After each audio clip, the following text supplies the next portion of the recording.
Subscribe now and press the bell icon. Never miss an update.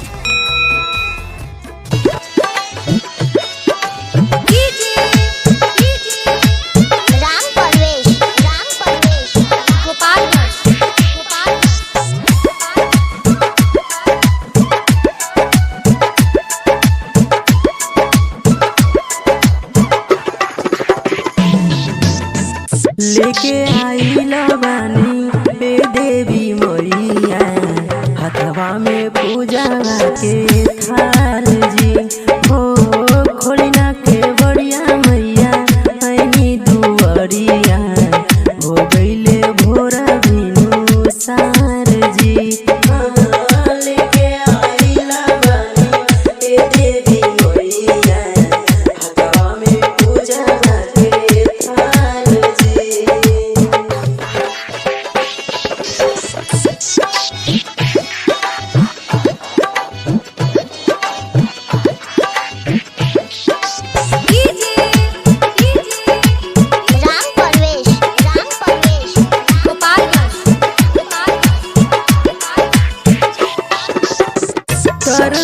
दर्शन ना बेचैन हमरा बाट दोनों अखियाँ हाँ झूलवा लगैले बानी ए देवी माई हम नीमी एक गछिया तोके चढ़ावे खातिर लेके आइल बानी देखा चुनर लाले लाल जी हो खोलिना के बढ़िया मैया ऐनी दुआरिया हो गईले भोरा बिनु सार जी। लेके आइला बानी ए देवी मैया हथवा में पूजा के थाल जी।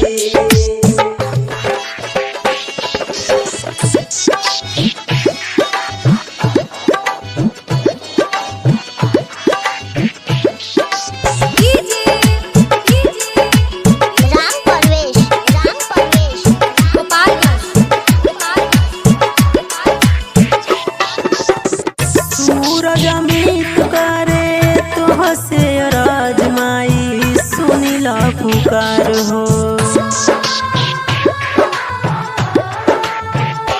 हाँ फेर नजर माई देखाइल बा राजा गीतकार हो गाके भजन धनी रोहित सुनावे माई अब ना कराबा इंतजार जी हो खोलिना के बढ़िया मैया ऐनी दुआरिया हो गईले भोरा